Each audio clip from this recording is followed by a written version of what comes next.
there's so many people who don't want to hit the pavement like we did. Success leaves clues. You can look at a really successful person and you can watch what they've done. You got to be hungry, but not desperate. That desperation could come across, you know what I mean? Like you need to be hungry, but not desperate. And you have to be consistent. Welcome to a private conversation with me, Steve Robbins. I'm sitting down with some of the biggest names in Indianapolis real estate. I've enjoyed these conversations immensely, and I hope you will too. A big thank you to Executive GM Ian Soroyan and his whole team for hosting us at Cunningham Restaurant Group's Commission Row and Mel's Speakeasy, located in downtown Indianapolis within the Pacer Sports and Entertainment Complex. Check out the show notes to learn more.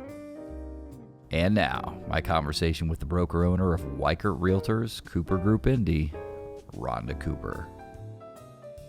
So how old are your kids and where are they these days? Cassidy's 38. She actually works with me. Okay, yes. Kylie is about to turn 35. She did work with me, but she's momming right now. So she has Cass has a 15, almost 14, and a 12-year-old, all three girls. Kylie has almost 6 and a 2-year-old. They're up in Grosse Pointe, like just above Detroit. Courtney is my third daughter. She doesn't have a home base. She's all over the world. She literally, in the last year, she's been in, 5 continents. She's been to Asia, Africa, Europe, Wow. South America, Central America. I mean, she's been everywhere. She just doesn't have, she can work from wherever. So she just traveling all over the place. Good for her. And then my son, Cameron, he does renovation and remodeling with a partner. Okay. He's 28 and he's here in town. What's it like working with your kids? It's good, mostly. I always say they're a younger, smarter version of me, but with a little bit, not as much filter because they're younger. Like, as you get older, you try to develop a little bit more of like a temperance of what you say and what you do. And Cassidy's definitely a mini me. Okay. Kylie, the one that did work for me she worked for me for 5 years. She was here and worked for me for 5 years, and she was a lot different than me. She's a little bit more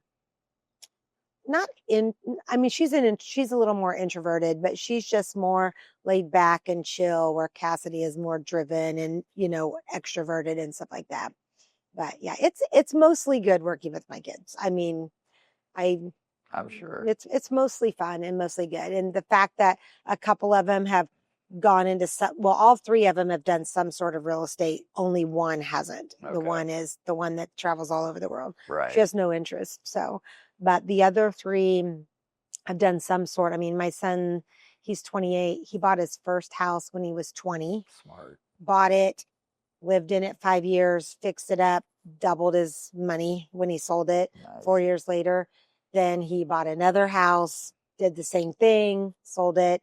He's on his third one now. That's his. Besides other ones that he's done. He's flipped several, but his own. And he's probably doubled his investment in that one too. He's just, I remember he was like 20 and he's like, he was living with some friends. And he's like, I think I'm going to go get, my own place. I'm going to rent my own place. I'm like, why don't you just buy? He's like, what? I'm like, why don't you just buy? He's like, you think I could? And he's like, you think I'm like, absolutely. And he was working for Lockhart Cadillac and he was in sales. He was their youngest salesperson ever. In fact, a lot of like the Pacer, like they would, or like little old grandmas would go and, and he'd be like selling them cars. But he had to be, it was at the time he was on commission. He had to be there 1 year. And so his 1 year anniversary was like September 15th. We started looking at the end of August. I said, let's find what you want.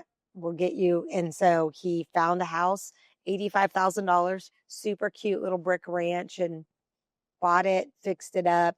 And did you know they might get into real estate? Or was that something you thought would happen maybe?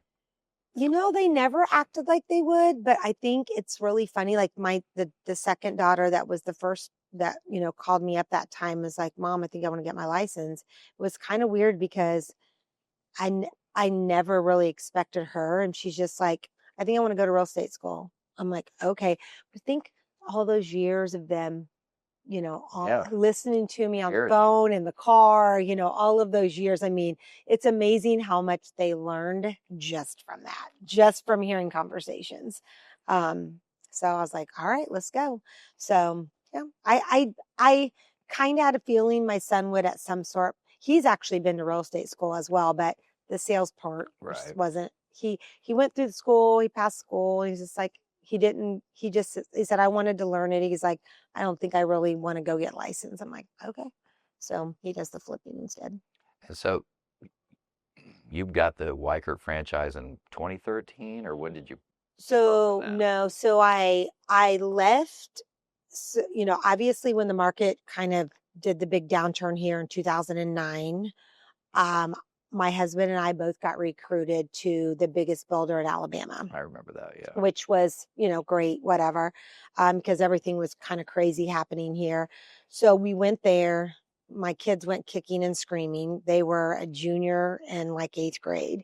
So we went to Alabama, and about a year in, because I went there in the spring of 2009, about a year in, we realized that the culture and the plan for that builder just wasn't a good fit for us. My husband worked for him too, so they recruited us Oh, I both. forgot about. And I actually recruited probably 15 I remember people. that. I I recruited totally a forgot ton that, of but people down there. I I mean, a totally ton remember of that people. now.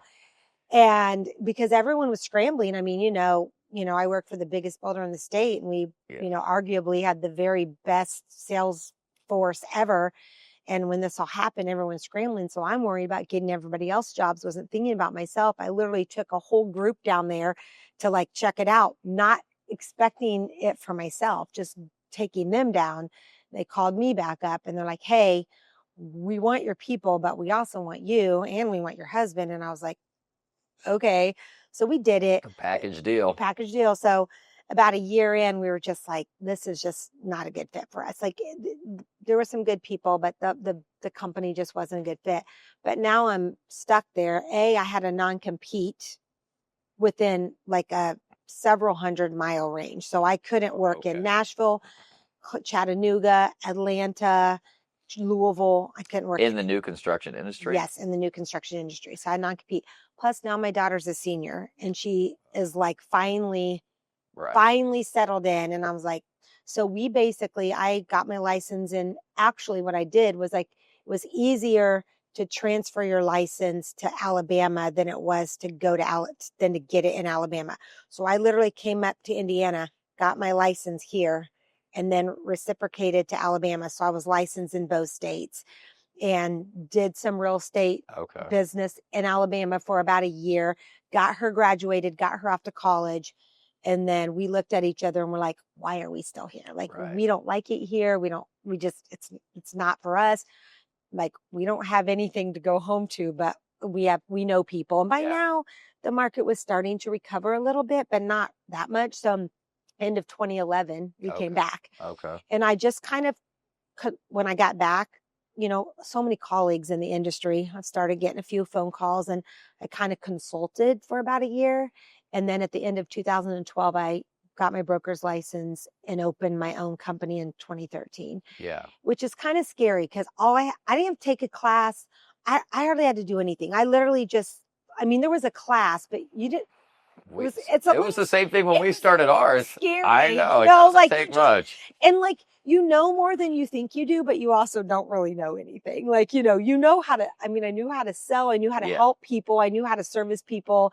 I had really good, colleagues, but at the end of the day, like running the brokerage, and it was just me, I'm flying by the seat of my pants, and you did like you're doing a great $1 billion and then Well, let's go back real quick to where I first met you, which was at CP Morgan. Yep. So we had just started at the time Easy Street. Yep. And I believe it was you and Tiffany Hill and Deb Gibbs. Yep, we were partners. At Westmere. Was the and best. Selling into Cameron Meadows. It was so good. Avon and so good. Oh my gosh, you guys sold a lot of houses, but we sold a lot with you. We did. And you guys just line up the appointments, and we'd just be there, and people come in. And the thing that was great, we made people's, like, we were instrumental in people starting their generational wealth. You know, I think a lot of people have differing opinions about the product, but one thing I think you can't argue with is A, CP Morgan's business model,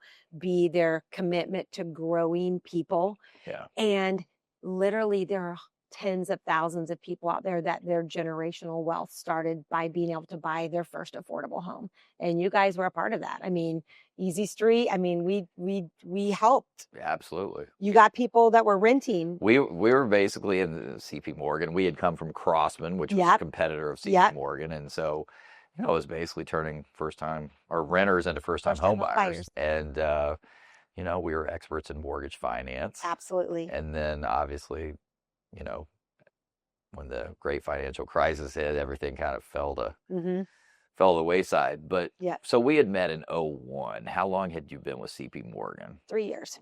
Okay. Yeah. So I started in 98, the middle of 98, and I started in a job share. So the head of CP Morgan, like I knew him, and Tiffany and I had met her because I was. Are you talking about Dan Horner? Or? Yeah. Okay. Yeah. So I met Tiffany at a CP Morgan community. I did not know her. I met her, and I met Deb Gibbs by bringing someone in. I actually had gotten my license then, but you know, so I was doing a little bit of new construction, and Deb's like, you and Tiffany should come here and work. And I'm like, Tiffany's like, I don't even know you guys. And, and so we talked him into letting us do a job share because we both had young kids. And at the time I could not commit to every evening and every weekend. Right. I forgot you guys had a job. Yeah, we job share. We talked him into it. We said, listen, you're going to get 2 people for the price of 1 because we're going to split all the money, but you know we're not going to work half time. You know we're going to each work 3/4 time, but you're only going to have to pay 1. Like, and even girl math, that whips out, right?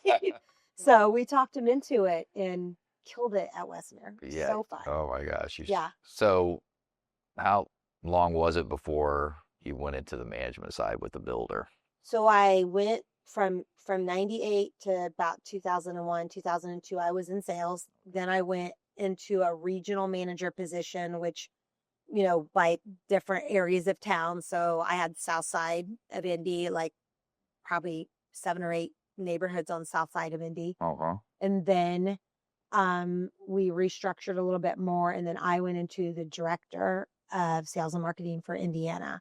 And so then I had like 6 regional sales managers under me. And that was probably 2004. Yeah. 2004. And I was in that position until 2009. Yeah.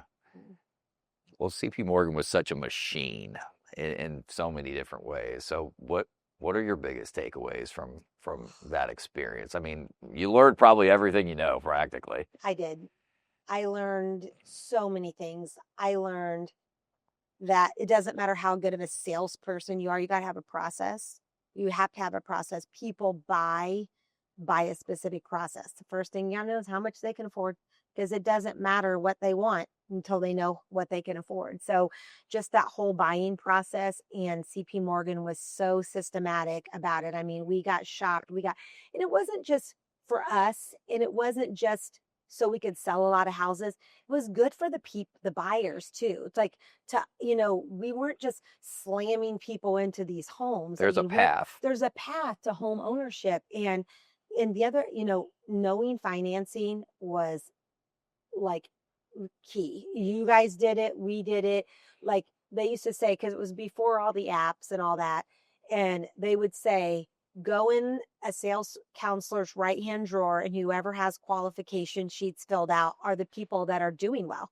And that's what we did. We're like, so Steve, are you full-time or part-time? You hourly, salary, or commission? So tell me about a little bit. Do you have a car? Literally, we're just like math, like with a calculator. Yes. And we would say, has anyone talked to you about, how much you can afford? Let's get these debt to income ratios in line. And so I learned that a process was really important. I also learned that you have to be growing every day. I would argue any company in the industry that was as good as CP Morgan at growing their people. Oh, yeah. I mean, in the years that I was there 12 years, I think it was. I went to leadership events. The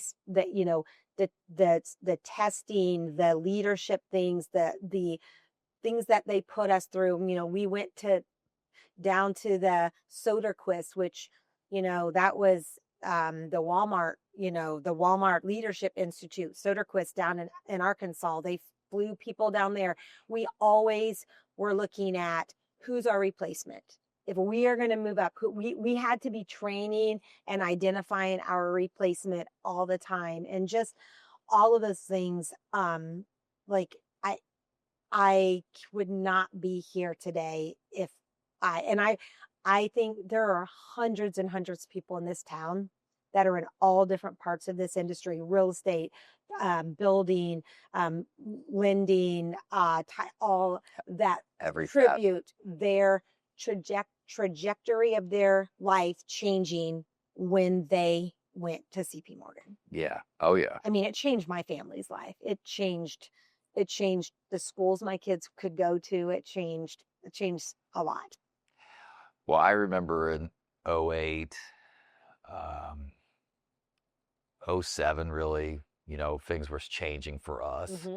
Mm-hmm. We were at the time in Indianapolis, but we had also opened up operations in Vegas, Tampa, Charlotte, and Twin Cities. Mm-hmm. And things were really starting to crunch, mm-hmm. In a bad way. And by 08, you can see that the builders were really struggling. Right. And we were too. I remember hearing rumors about Pulte maybe buying CP Morgan, and just a lot of different rumors were flying around. Tell me about like the last few weeks or months of what it was like of watching like this machine. Just unravel. And it wasn't, of course, it wasn't the machine's issue. Right. I tell anybody that gets into real estate, if you haven't watched The Big Short, you're doing yourself a disservice. To understand where we are even today, right, a lack of inventory, and so many other issues that we're up against, it all still stems back to what happened. It was crazy in that crisis. And so what was it like? It had to be had to be terrible. It was terrible. I mean, I was on a regular basis having to, have meetings. Okay, where are we cutting? I mean, we just kept having to release people. My own husband, like me, my husband was the trainer of all of construction. And, just having to release people.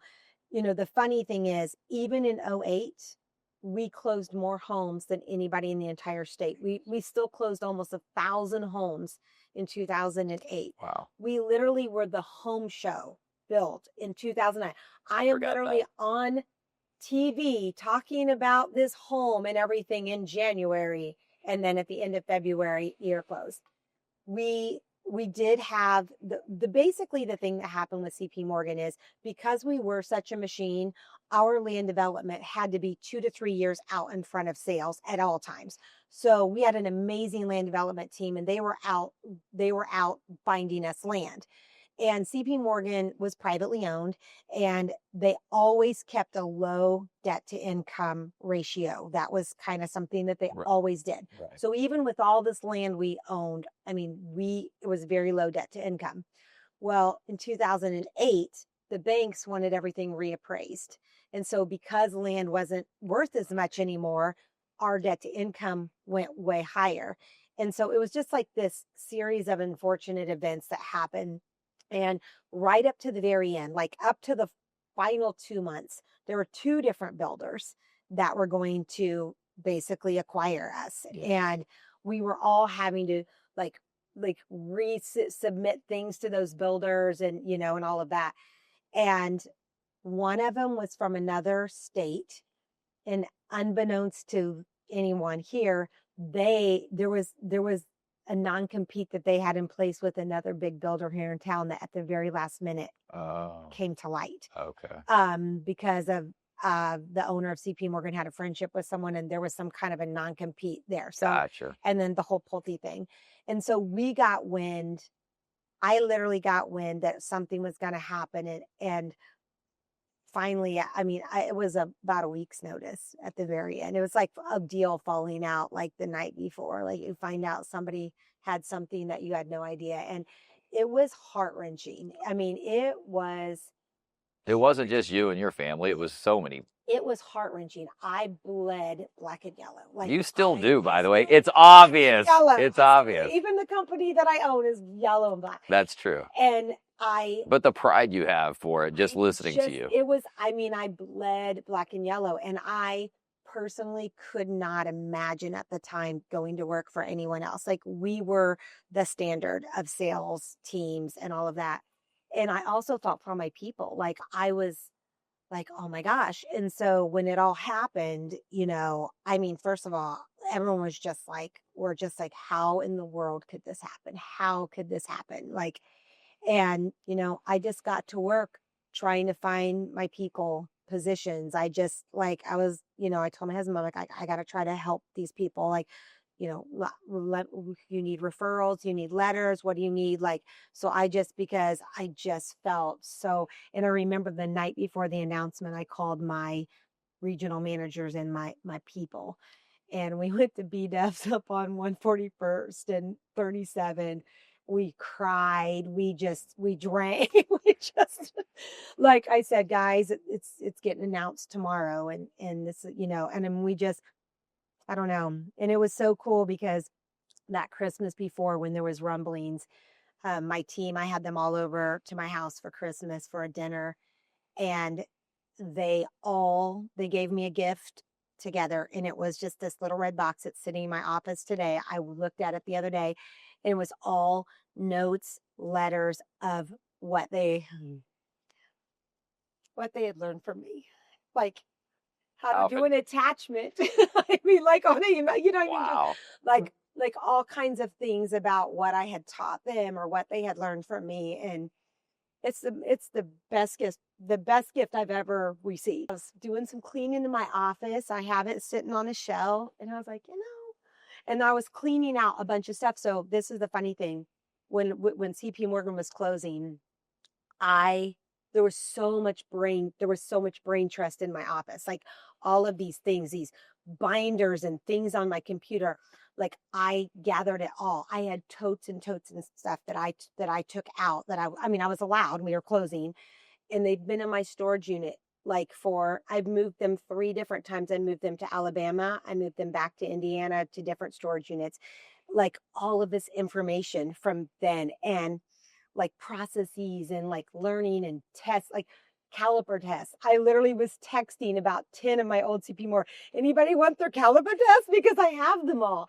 And I found notes of encouragement to me from different people and emails about things. And then I saw the red box, and I was just like, and you know, when you're having a hard day or a bad day, it's kind of nice to just know that like there are people out there in this industry who are doing what they're doing and doing really well, and you were a little small piece of that. Yes, you. So that was cool.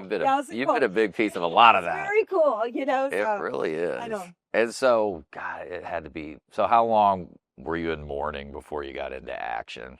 I was because that's you went to Alabama, yeah. But I mean, how long? What was the in between period like? So I think we closed at the end of February, and I actually stayed on for a little bit to just help wrap up. There was a receivership, and so you know, we didn't have we were okay. We didn't have any money coming in, but keep in mind when you go into something like that, you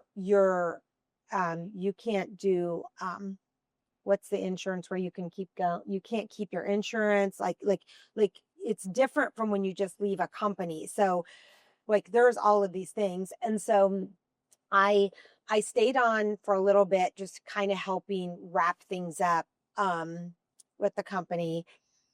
And I think I started it in Alabama in May or the end of April.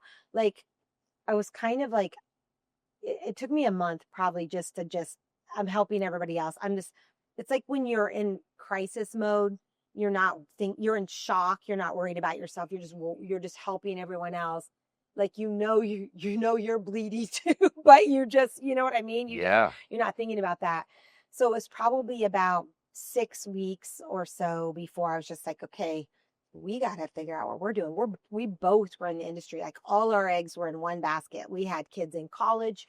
We had 2 kids in college. I mean, we were just like, and our kids were in private school. I mean, it was like that. Nobody was prepared for the way it hit as hard as it did. As hard as it did. So it was about 6 weeks. And then I was like, okay. And this is my personality. I'm just like, I get mad, I rage, I cry, I do all the things. And I'm like, all right, what's the next thing I need to do? What's the next thing? I can't think about 5 years or 10 years or all of the things and way this is going to affect my family. What's the next thing I need to do? And so as I was taking people down there, they called me up and I said, man, they came back up, they put my whole family on a plane. We all went down there. We looked, whatever. They interviewed me personally. And I kind of was like, in the interview, I hadn't interviewed for forever. Right. I just laid it all on the table. This is who I am. This is what you're going to get. What you see is what you get. Like and I wasn't going to go in not being just who I am. Yeah. And they call me back. They're like, we want you. So April, we literally drove to Destin for spring break. On the way back, they dropped me off. I had a short-term apartment. So they dropped me off in a short-term apartment, a furnished apartment. I'd never lived by myself. I lived at home until I'd never lived by myself. Tell me about the first night in that apartment. I was nervous. I was excited. I was like, what am I doing? I've never lived outside of Indianapolis. Like, I'm a lifelong Indy person. Right. I love Indy. Were you like, what the hell am I doing What here? am I doing? I'm in this furnished 1-bedroom apartment by myself. My kids have just left. My husband just took all my kids and went back home to finish school, pack up the house, sell our house. I'm the realtor. I'm the sales. He's up there doing all that. And I'm just sitting in this apartment by myself. And I'm like, well, LFG, let's go. I mean, we got to make it work. So I met my new sales team and my new managers and then the next day, and I did a good job there. We did great. Sure you did. We had a really good, I recruited a bunch of people, which was great. It was funny. People, in the industry, they had an apartment. I had my own apartment. When I recruited these people, I'm like, look, all of us just lost everything. Like, you got to put them up. So I talked them into they probably had 10 people in this 3-bedroom apartment. Are you serious? Maybe not 10. It was like 6, a lot of people, because they were all, we have a picture of us all sitting on the couch. Like I would, because we're down there by ourselves. My family's not there. So it was crazy. My husband finished school, packed up the kids, packed up the house. We sold the house, took a bath on the house, took a bath on the house. Had to bring a check to closing like everyone else, so. But yeah. And so you were there 3 years, you said, or 2.5. 2.5. 2.5 years. And so you got back to Indy. Yep. And so how quickly was it then? You mentioned it a little bit earlier, but so how quickly did you come to Weichert? Yeah. So when I came back to Indy, 2 of my business partners at CP Morgan, well, actually 3, and myself, 3 of them had started a small company. They literally bought the slab specs, or the houses under construction. There was houses under construction. Oh, yeah. So they bought those, finished them. But all of them had wives or other people making money. We didn't. So I couldn't stay for that startup. We were talking about Beacon? Beacon Builders. Beacon Builders. So they started that in 2009. I didn't have the luxury of staying for that startup. I had to go. But they called me in 2010 or 11, and they're like, okay, we've got everything started up. We need you now. We need you to run our sales. We need you to be our partner. So for a minute, while my daughter was finishing school, I was going back and forth. So then we came back in November. We packed up, came home. I cried literally. I drove by myself, and we had friends that came down and moved us back, I bawled my eyes out crossing that Indiana line. Like I cried the whole way home. I wanted to be home. Tears of joy. Just so excited to just be home. And as soon as I got home, so Beacon was up and running. Pyatt, Jennifer and Todd Pyatt. Yeah. Jennifer, she hears I'm back in town. Rhonda, I hear you're back in town. Yep. Beacon and Pyatt had partnered on a few projects. They're like, will you come and help us sell? I'm like, absolutely. Then they call my husband, Terry, we need construction. Will you come? So I literally get home at Thanksgiving, and by January, like we were back in business. So we did all that.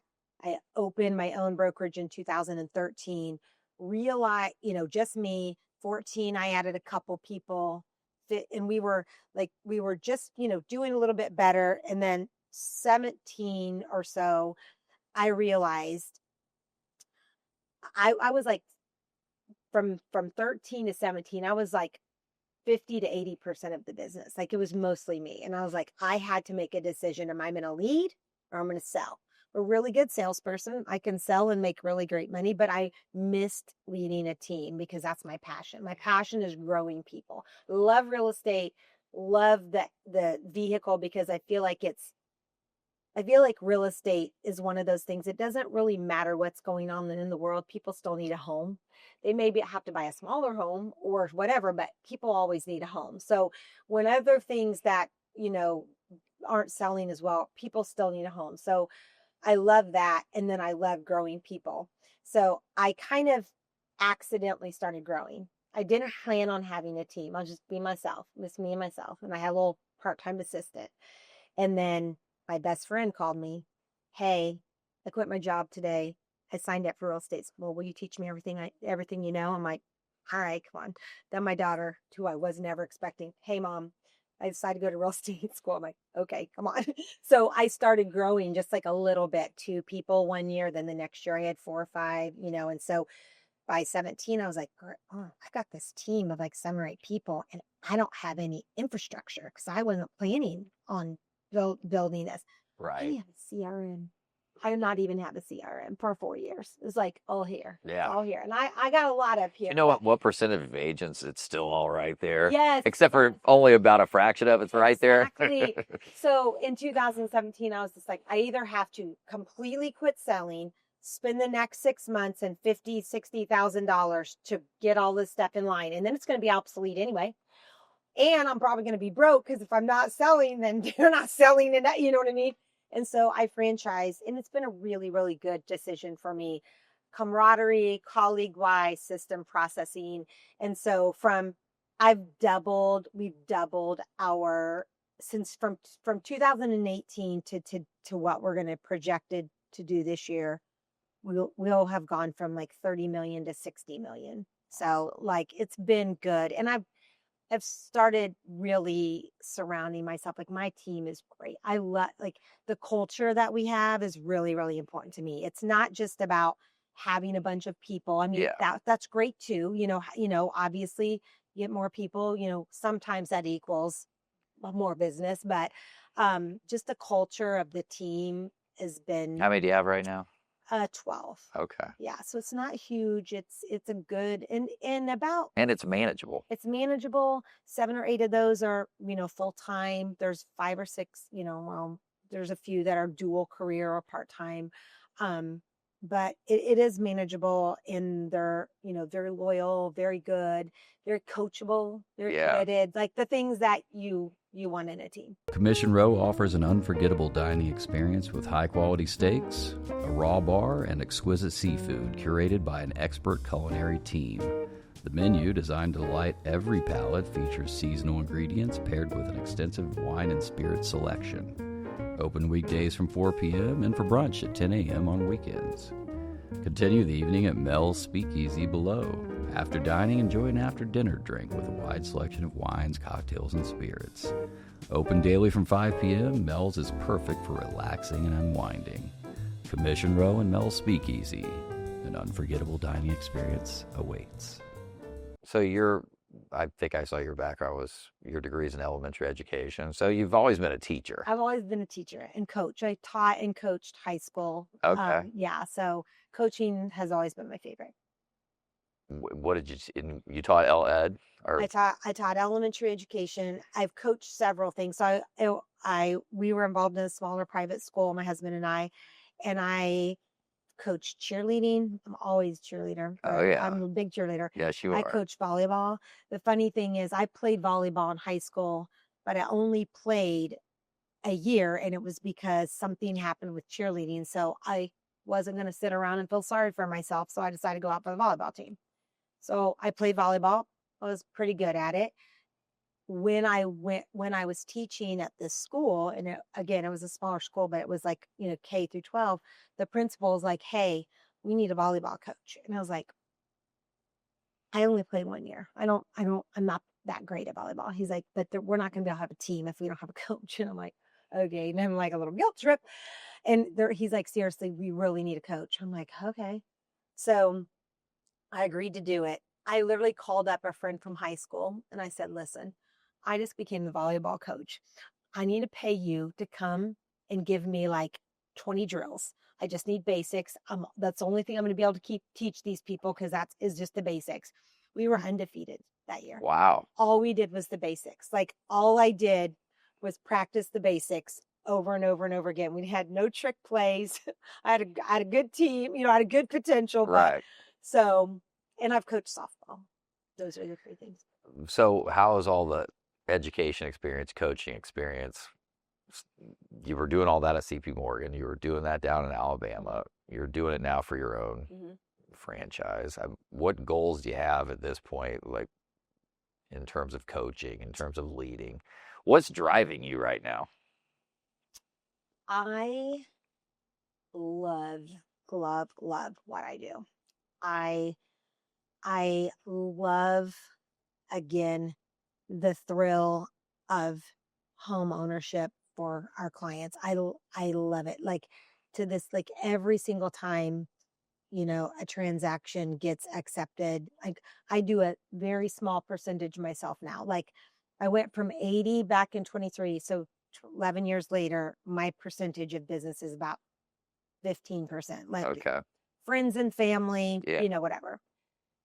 But like even from my agents, like I love like that thrill of homeownership or selling a home and seeing how much money they've made and now they can go invest it in something else. So I love that. And then that coupled with the personal and professional growth of people, like I am passionate about those two things. Like I love it. My why just I don't see myself retiring anytime soon. Like I have lots of energy. I'll be 60 next year. I know a lot of people are winding down and I do enjoy some of the benefits of being older. I travel a lot. My husband and I travel. I have kids different places around the world. So, they are like my favorite thing is just being a wife and a mom. And just, traveling with them. But that's why I want to make money is like to be able to travel and to be able to do those things and spend time with my kids and my grandkids. That's my why for making money. But my why for just feeling fulfilled is just that home ownership and helping people build generational wealth, along with helping my agents grow personally and professionally so they can grow their wealth as well. Well, how are you helping your agents grow? How much more difficult is it, in your opinion, right now to help an agent launch their business than maybe it used to be? I think it's hard. I think it's hard to help people launch their business. I think there's a few things. I think finding people. Why do you think it's harder? Why do I think it's harder to launch your business? Yeah, maybe compared to back when we did. I mean, there's a lot of agents. Everybody knows a real estate agent. Everybody knows a friend or a family member or my aunt's sister's cousin's, Right. daughter that knows an agent. And honestly, I do think the industry unfortunately, there's a lot of people in the industry that do so little that they don't take the time and effort to get the education and the experience that they need. They, you know, for one thing, you can become a broker in 2 years. It doesn't even matter if you don't even have to do a single transaction. You could literally get your license, sell your mom 2 houses, and 2 years later get your life, become. And I think that's kind of scary because there's a lot of liability. But as far as growing agents, I think it's just harder because there's my opinion is there's so many people who don't want to hit the pavement like we did. Like do the things, like success leaves clues. You can look at a really successful person and you can watch what they've done. And most really, really successful people will tell you exactly what they did. And the reason they'll tell you that is because they know most people aren't going to do it. It's true. I mean, that's the truth. The open houses, the door knocking, the for sale by owners, the learning technology. Like there's so many people, like they just, older people, a lot of real estate people are either people who one career didn't work out. So they's like, oh, I think I'm going to try real estate. It's a backup plan for a lot of people. It is a backup plan. How many people do you know? I met somebody on last Friday. I was in Phoenix and I met with somebody. He literally, his 3rd year of college, decided he wanted to be a real estate. And he's been in real estate that whole time for 40 years now. Wow. Like since he was 22 years old. That's the only career he's ever done. How many people do you ever meet that are like that? No. Almost everybody, something else didn't work out. They retired and they were bored. So they decided to become real estate agents or, they like a lot of teachers and nurses or whatever. So I think, there's a lot of older people. So I think the technology thing is harder for older people. Yeah. All of the, we've talked about it earlier, AI technology, that's harder. They're scared of it. Well, what's it going to do that I don't want it to do? You know what I mean? A CRM. Yeah, a CRM, and I think a lot of younger people, they're not used to like, if I want this, I gotta go do these things. So in the bushes. They're not. I mean, yeah, they're not. And I think if you don't have those 2 things, if you're not willing to grow and get uncomfortable and do uncomfortable things, making calls is hard. So is not eating. Choose your hard. Right. Like, you know what I mean? Like you got to choose your hard. And what do you think the things are that an agent needs to do to be successful these days? I think they need to, first of all, people get into real estate because it's flexible. And that's a great thing about real estate. It's also a bad thing about real estate because most people don't treat their real estate business like a business. So I can promise you, if everyone in real estate spent their week like they would have to spend their week if they were in a corporate job, 8 a.m., doing the things, making the phone calls, doing the follow-up, like accountability. Nobody has accountability. You can go under a broker. You don't have to, nobody's like, I mean, I am, but I'm sure you are too. But a lot of brokers, they're not asking people, how many calls did you make this week? How many, whatever, like, and lead measures, it's easy to just look at the results from last month and say, oh, this is how we did and measure those. But are we measuring the calls? Are we measuring how many open houses? Are we measuring how many appointments we have? Because those lead measures are what's going to make the result. You can't do anything once the result is in, but if you measure the things that are leading to those results, and again, I think it's the basics: calls, postcards, social media, knocking on doors, literally knocking on doors. You're still coaching the same way you were coaching the volleyball? Yes. It's the basics. It really is the basics. The fundamentals. There's no trick plays. I mean, I don't believe there are any trick plays in real estate. I really don't. I had a brand new agent and he was trying all of these things. I said, quit doing that. Quit doing that. I said, do this. He started doing what I told him. Like it started working. And that following year, so this was like, we had this conversation in October. That following year, he made almost $100,000. Nice. I mean, that's top 1%. I mean, like, that's a lot of money. You know what I mean? Like, So, but there's no trick plays, I don't think. And I think there's a lot of people that just, they don't want to do the basics because the basics they're simple, but they're not easy, you know? I always say that it takes someone, if they're just starting in real estate, they have to be patiently impatient. 100%. You have to understand that it's not going to happen overnight, but you also have to act with urgency and be in action because it's going to take its time and consistency. Yeah, you have to be hungry. You do. I think what's really good when someone is starting, my opinion is they need to know about how many months they can go without getting a paycheck. Yes. Like, can you, and I'll ask, how long could you survive? Like, what's your basic needs on a monthly basis? Like your most basic needs, your food, your housing, gas, whatever. What are your most basic needs? And how long can you go without getting a paycheck? Because you got to be hungry, but not desperate. Like if you're like, if I don't have a sale this month, I can't, like that desperation could come across, you know what I mean? Like you need to be hungry, but not desperate. And you've got to be, you have to be consistent. You can't be like, well, I tried that and it didn't work. Well, I did it once, you know, it's a numbers game. Calls are a numbers game. How many no's you got to get before you get a yes? Open houses are a numbers game. You can't just say, well, I did one open house and no one came in. Okay. Like that doesn't work. Nothing works like that. You know what I mean? And people just expect it to work like that. And then they get mad at us that it didn't work. And I'm just like, I think one of the hardest things for me as a leader is wanting success for people more than they want it for themselves. So hard because I can see what you're like, you're sitting in front of me, you're really wanting something different. You're not I can see like what your life could be in 5 years. Yes. I can see it for you. But if you can't see it for you and if you can't do the things, that's hard. And it's hard because sometimes I feel like a failure as a leader, honestly, because someone doesn't get up and running. And I have to be like, hold on, Rhonda, you cannot take responsibility. Were they in the office every day?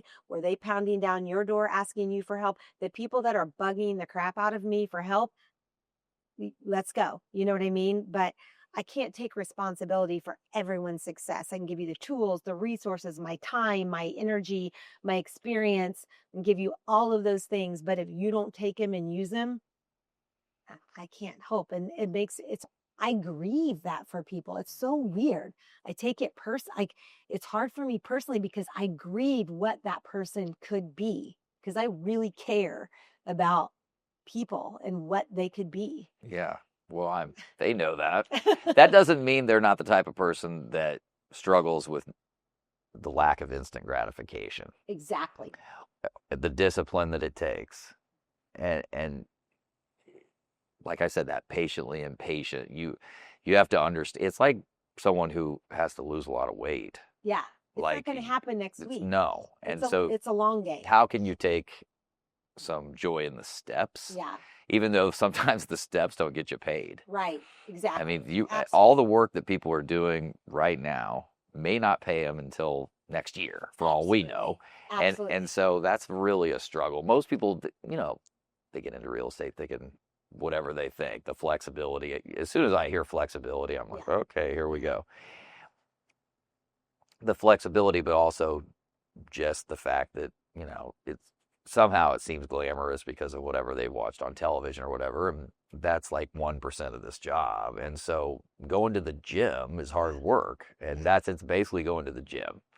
Absolutely. And they see us, they want to compare their beginning to our middle or later. You know what I mean? Like you see someone who's doing really, really well, and that's great, but they've also been like that's 10 years. It's like, it's 10 years of pounding the pay. Like you don't get here just in a second, I think if anybody's paying attention to these different shows, one of the things they'll consistently hear from top producers that have been on here, how much of a process it was, how many years it takes. And are you, one of my favorite books is Atomic Habits by James Clear. it's one of the most practical, especially I am not a disciplined person by nature. Like I'm like, that is not like, routine Right. to me is a hard word. It sounds boring and constrictive. So I had to change my mindset to change the word routine to rhythm. And what kind of a rhythm do I want to have on a daily basis? Because routine makes me feel like I'm in a box and like someone's, this routine is telling me what to do, where rhythm is like, I'm in a rhythm, let's go. And so reading James Clear's book and like how habits start, and even like the whole gym thing, I just did my first sprint triathlon in July. Wow. Congratulations. It's small. It's a short one. So Still. It's like you do like a third of a mile, you swim, you bike like 12 and a half miles, and you run a 5K. I said I was going to do it before I turned 50, and I didn't. But you did it before you turned 60. So then last year I said, I'm doing this. I'm doing this before I turn 60. I trained for it all spring and season. My husband had a heart valve replacement. We were at Cleveland Clinic. He's in the hospital the day I'm supposed to do it. He's like, you need to go do it. I'm like, I am not leaving you in the hospital while I go do this. So we get home. I stopped training. He was like, it was a whole thing. It was a mess. So this spring, I'm like, Rhonda, you made a commitment to yourself that you're going to do this. You have to do this. So I started training again, and I did it, and it was amazing. And actually my husband did it with me. Okay. Surprise. But I love James Clear because he talks about, like, if you've never gone to the gym before, and I'm going to tell you, probably the first 47, 8 years of my life, no, probably 50, the first 50 years of my life, I drank less water and did less exercise than I have the last 10 years. Like, for real, like I've started. But yeah, I mean, like I didn't. I wasn't like, I had good metabolism. People would think but I really wasn't. But I love how he just talks about just the first little thing. Just put your shoes on and walk outside the door. Just do that for a whole week. Just put your shoes on and walk outside the door. Then the next week, drive to the gym. Don't even go in. Just drive to the gym.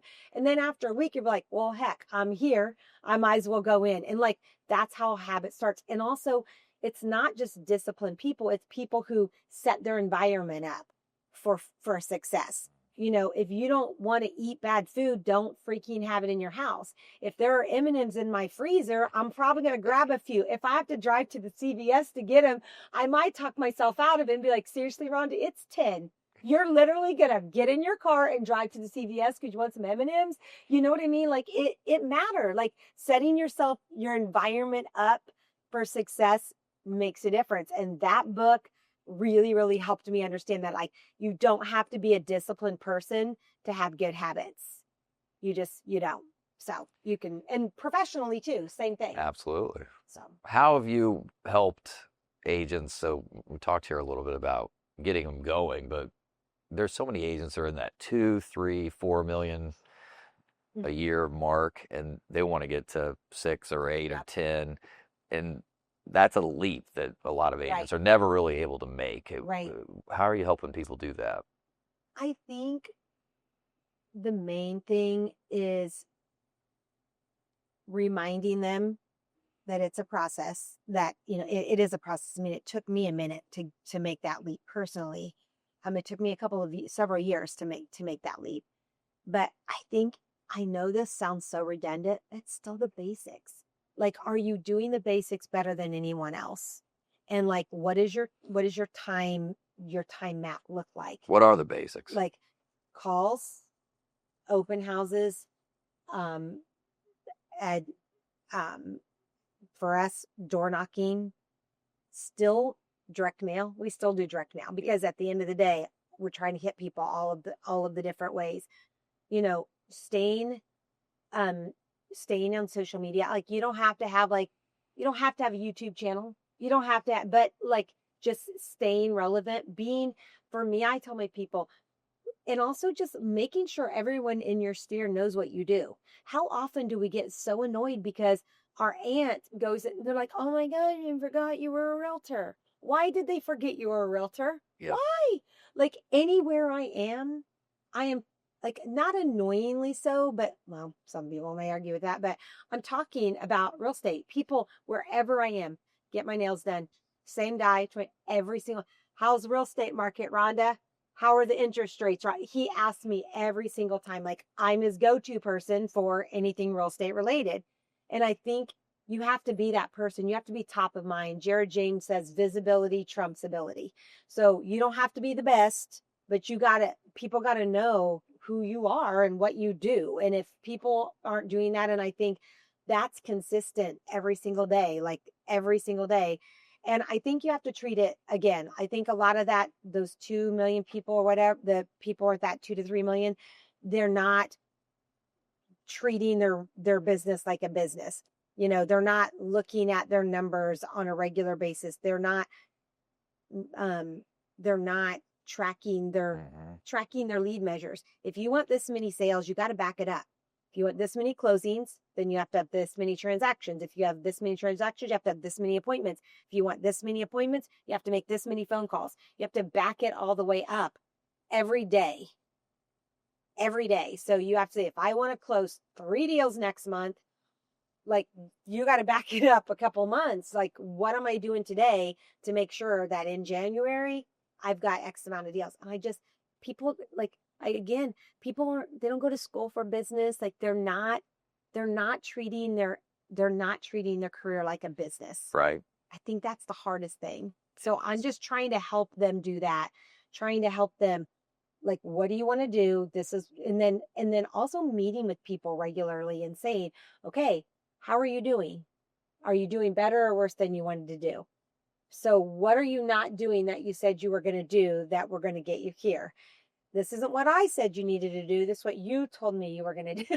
Exactly. Because we don't work for, they're not our employees. Right. So, but going back to the CP Morgan thing, I learned regular, like very much accountability and very much of like one-on-ones and meeting with people on a regular basis and letting like where people were and making sure that you always knew where you were. And I think in real estate, people don't get that very much. Like they don't, you know what I mean? The accountability is one of the biggest struggles. They don't get that. They don't. And a lot of agents or a lot of people are in real estate because they don't want accountability. Exactly. And so that's a problem. That's a big problem. Like not wanting, and accountability isn't a punishment. Right. Like, you know what I mean? Accountability is like you saying, this is where I want to be, and saying that out loud to someone so someone else knows what you want and can ask you about that. That's not a punishment. That's ownership. That's owning. I think somebody made that quote. Accountability is not a punishment. It's ownership. I don't know who made the quote, but it's a great quote because it's just owning what you said you were going to do, or what you said you wanted. And if someone asking you that, you shouldn't get mad. You're the one that said you wanted it. I didn't tell you that's what you needed to do. Exactly. You said, I'm going to do this next year. And then if I say, oh, great, have you done blah, blah, blah? Why are you asking me that? So I don't know. One of the things that talking about going from 2 or 3 or 4 to 6 or 8 or 10 is having a good plan in place for the clients you've helped in the past. Absolutely. That's something I haven't had a lot of conversations with folks on here about, but what kind of plan do you have and how are you helping your agents with that? We have a great plan. We have a few things. We have a CRM now. So good. We have when their birthdays are, when their anniversaries are. We have in there follow-up it's emails, like 6 or 7 different ones throughout, like, just keeping top of mind. We have a 5-year direct mail plan that goes out to those people. We do pop buys where we will drop them off things at their house, like, phone calls, checking in on them. Like we're not perfect at it, but it's a pretty specific plan. And, what's really hard is when you this has happened before. Okay. So I'm be honest. You pull up to drop somebody a pop off and there's a for sale sign in their house and it's not yours. Right. That's happened like 2 times in the last 6 or 7 years. Did you still drop the thing off or did you Oh, yeah. It is tough. I know. That's a tough situation. Yeah. What am I going to do with this? The problem is we probably would have just to be whatever, but we didn't want it to look like we're soliciting their business. Exactly. They literally have a side. That doesn't happen very often. No. Most of the time I would say, I think what's the statistic? 80% of people say they would use their agent again, but like 30% do. It's less. We did what is it? We did our own little study, and in Hamilton County, over a 7-year period, homes that have been sold by one agent, they helped them buy it. Yeah. How often did that person help them sell it? What was the percentage? 14%. Oh, that's actually in line with national numbers. That's a travesty. It really is. I mean, that's a travesty because those people probably, like, unless you just had a terrible experience, like, I can count on my hand in 10 years the terrible experiences. Sometimes things happen, like, it happens. It happens. Like, maybe it's not really anything you specifically did, or sometimes you do. Sometimes you just mess up. I mean, sometimes you just mess up. It doesn't happen very often, and usually it's fixable, but every once in a while, you just have a situation that goes south, and there's nothing you can really do about it except apologize and move on and whatever. But most of the time, I on my team, like my people, create raving fans. Like, I mean, we go above and beyond. Like, our goal is, if you see that you're going to be on the other side of a transaction with Weichert Realtors Cooper Group, you're going to be like, you know what? This is going to be a good transaction. Whatever happens, it's going to be a good transaction because I know Rhonda, I know her team. She has a team of professionals, and this is gonna be good. That's the reputation that I want our people to have. And most of the time it is. But I think it's so sad. But I do think I've really helped my team to understand how critical that is, because they don't mean to sometimes they don't mean to cut you out. They just forgot about you. Absolutely. They just forgot about you because you didn't stay in their life. You didn't stay in their DMs and stay on their social and stay on their, direct mail. So we have we hit them multiple ways: in person, by phone, direct mail, and by electronically, to make sure if they don't use us again, it's not because they forgot about us. It's because their sister got into real estate.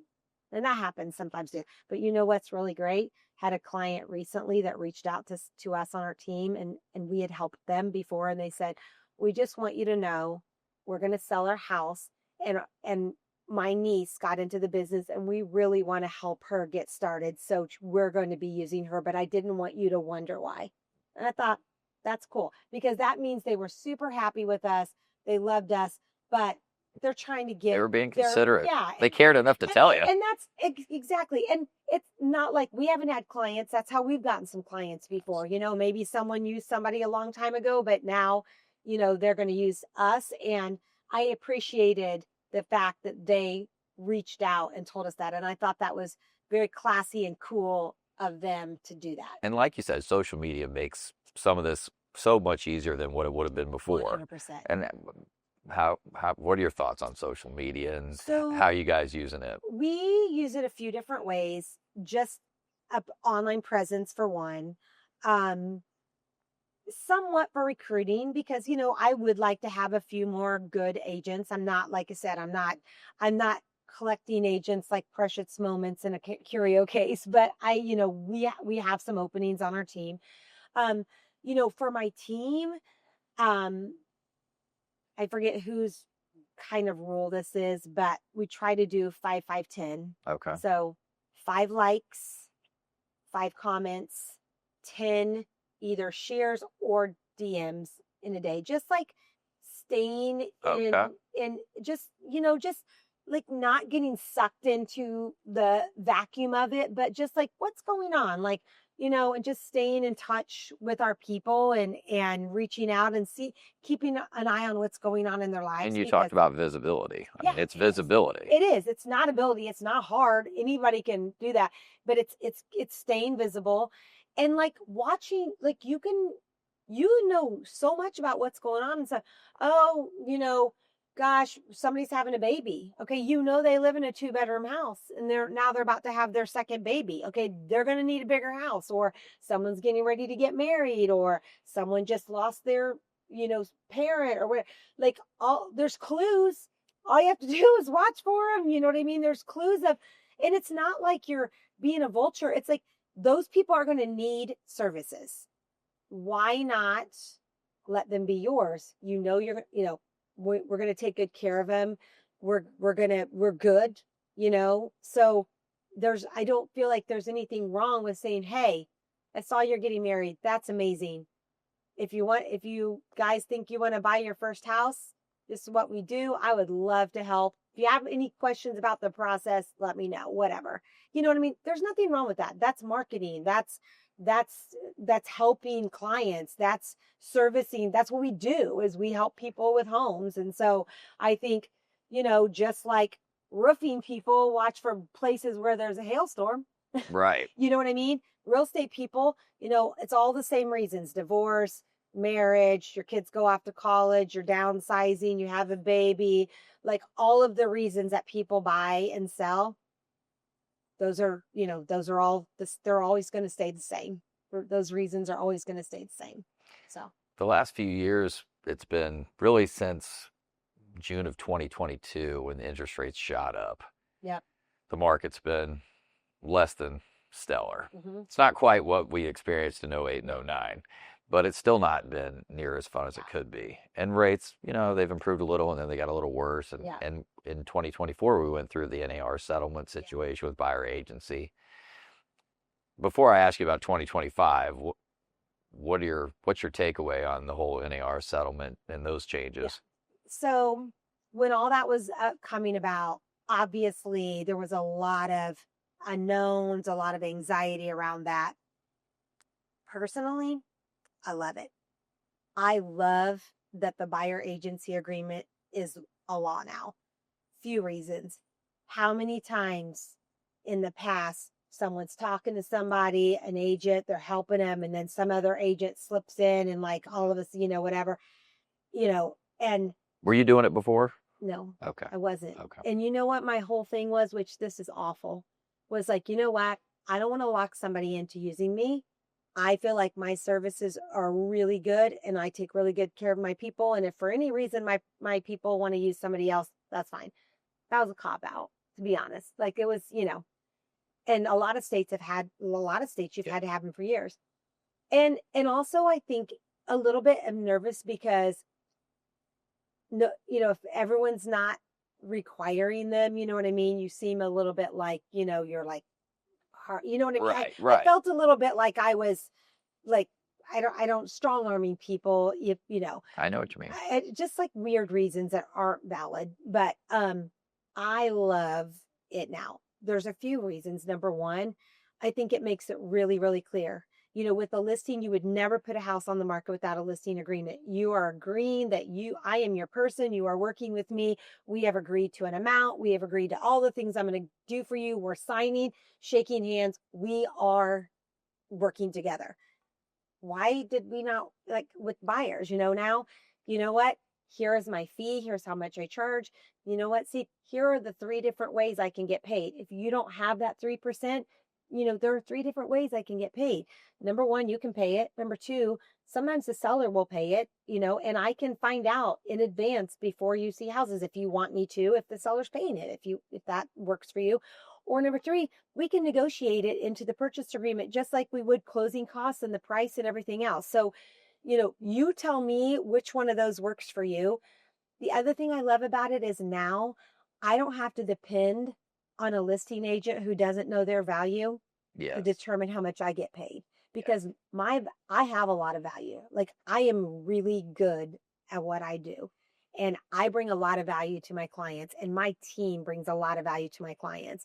And before this listing agent gets to decide what my value is by offering 1% or whatever, I'm just throwing out numbers. There's no like right or wrong number, but they got to decide. Now I get to decide, this is my value. This is, how much, I charge for my services. Here are all the things you're going to get for my service. And you know what? If somebody doesn't have you sign this and they're showing you houses, they're actually breaking the law. It's true. I love it. We are going to have our best year ever this year. That's awesome. Like in my entire, in all the years since I've had my own company, this year we are on track to have our very best year ever. Like if we even just close what we have and we don't sell another house, but we only close what we have, we'll have our best year ever. And congratulations. I think it's great. I mean, my agents are doing great. They're loving it. You know, they were all nervous, but they're loving it now. And I hired actually one of your brokers, Shannon, and I got together and we hired Tiffany to come in and really just do some education on what you're allowed to say, what you're not allowed to say, how to present it, how to provide your value. And she's very, very good at that. And like talking to the attorneys and making sure that everyone's in compliance. But also the attorneys are great, but they're only worried about compliance and legal. They're not worried about like that customer client, like that relationship and sales. You know what I mean? Yeah. So that put a great, I don't want to say spin, but a great parameters around how do you do this in a way that's going to benefit you? It's going to benefit your client. It's going to benefit your buyer. Everyone's going to be better off because of this document. Here's how you go about doing it. And we had a great time. We loved it. Awesome. I know. I was at a few of those sessions. I know. It was good. So 2025 must be feeling pretty good for you right now and when you're looking forward. Yes, I am definitely excited about 2025. We've got some great things planned. We have a builder that we represent, and that builder is doing really, really well. We're on track to have a really good year. My agents are doing the right things. We're getting ready to have our 2025 planning day, not this Wednesday, but next Wednesday. And just planning for, the way I made them, we want to finish strong, start fast, and thrive in 2025. That's kind of our motto. We want to finish strong, start fast, and thrive in 2025. And so I just gave my team kind of an assignment to bring like what are, 5 words that you want to be used to describe you in 2025. Like if someone says Steve Robbins, what are the words you want them to think that come to mind when they think? So challenging my team for that. And then, what are 4 habits that you want to implement? 2 personal, 2 professional, like for 2025, some habits that you want for your life, because personal and professional, if you come to work for me and my team, I'm not just going to challenge you professionally. I'm going to challenge you personally too, because I think that all mixes together. If you're not doing well personally, it's going to affect you professionally. And then like 3 results that you want, to achieve. And not only just the lag result or the thing, the number, the amount, whatever, but what are 3 lead measures? Like I want to make sure I do 4 open houses a month or whatever, Yeah. And then what are 2 charities that you would like to support? Because I think giving back is really important. And then they have to just come with one idea for some kind of a service project. So next week when we have our planning day, they'll come with those. And we're going to talk about what are the things we need to do to finish strong and start fast and thrive. And, what are the things we need to put in place? We've basically got 6 weeks to put those things into place. Because if we're not planning now, it's not going to happen in January, right? So what are those things? And we're going to do vision boards. Okay. Because I'm a big proponent. I have them hanging all over my office, vision boards. And last year, my vision board, I normally do them like on New Year's Day or the next day, like after everybody's, whatever, I'll go to the office and I'll do my own vision board. And last year there was a lot of personal stuff that was going on, it was 2 years ago. And I didn't end up doing it till October. And I was like, you know what my vision board says? I survived. And you did. I survived, you know what I mean? So, but most of the time there's, I have them hanging all over my office and I keep them up because it shows me where I've been and where I'm going. That's and I so think cool. You have to look at where you've been, but not dwell on it for too long. Just learn from those and then focus on where you're going. Where do you want to be and what do I need to do to get there? A question I like to ask the guests. When I remember, I actually forgot here recently. What music are you listening to? Oh man. Gosh, I like a lot of music. Mostly I have a playlist on my Spotify. I'm old, right? Is that old? Apple. I don't know. I don't know. I'm guessing most people use Apple, but it's called Badass Women. And it's like, that seems appropriate. It's just like it's like a whole just mix of brave and, just I'm a big supporter of women and women fulfilling their dreams and what they want. Like again, I especially through real estate. So it's like my pump up music. So who are we talking about here? I listen to Mariah. I listen to like Taylor. I listen to Whitney Houston. I listen to Miley. I mean, just like all like okay. It's a very. I listen to Aretha Franklin. Awesome. Like just like all of these. These are badass women. Yeah, they're like really, just like a lot, and all of their songs that have anything to do with winning and growth and being brave and rising above and girl on fire and like all of those things. That's my music. I love it. And then I'll start listening to Christmas music real soon here. I've already listened to All I Want for Christmas. I haven't. Have you? It's already unthawed, No, I haven't gone there yet. Yes, I do love the holidays. Me too. So, Rhonda, thank you so much for sitting down with me. It was so fun. It was awesome. I didn't even realize we were starting. I know. Talking. I That's, like how you did that's that. the way it happened. That's great. I love it. That's great.